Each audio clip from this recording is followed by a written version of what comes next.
और देता हूँ मैहर घुमाई, कह पूजा के थाली सजा दी, और चौक साड़ी के फिल्म देखा दी, ए जान हो चलो ना मेला घुमा दी। हेलो दोस्तों, नमस्कार, स्वागत करता हूँ आप सभी का जीआरसी संगीत सीखो में।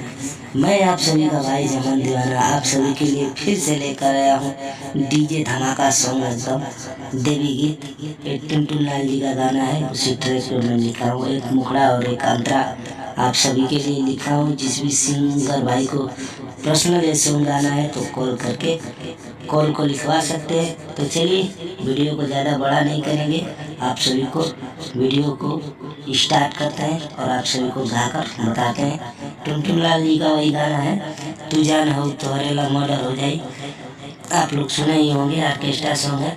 तो चलिए स्टार्ट करते हैं।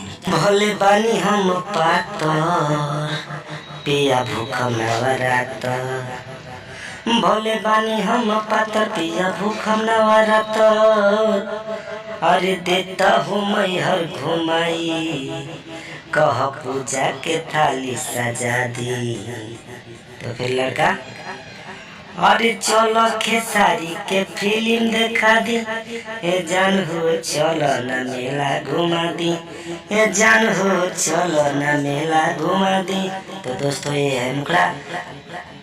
आशा करता हूँ कि आप सभी को मुखड़ा अच्छा लगा होगा और इससे अच्छा अंतरा है। तो आप लोग बिल्कुल वीडियो में एंड तक बने रहिए, वीडियो को अच्छा से देखिए तो ये आप लोगों को समझ में आएगा।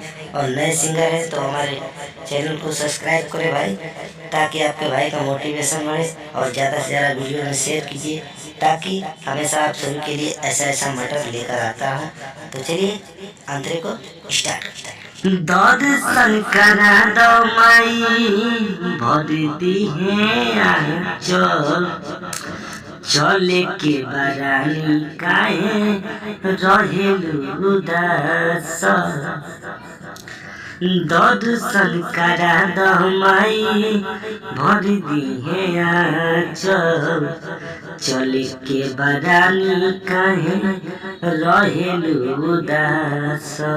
और खाए के करता मनवा सैया हो जलेबी खिया दी, और चल खेसारी के फिल्म देखा दी, ए जान हो चलो न मेला घुमा दी, ए जान हो चलो न मेला घुमा दी। तो दोस्तों ये था हमारा वीडियो, आशा करता हूँ कि अच्छा ही लगा होगा।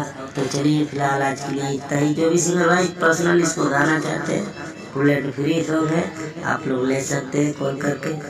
तो चलिए फिलहाल आज के लिए इतना ही। जय हिंद, जय भारत, जय भोजपुरिया समाज। बने रहे इसी तरह हमारे वीडियो से। बाय।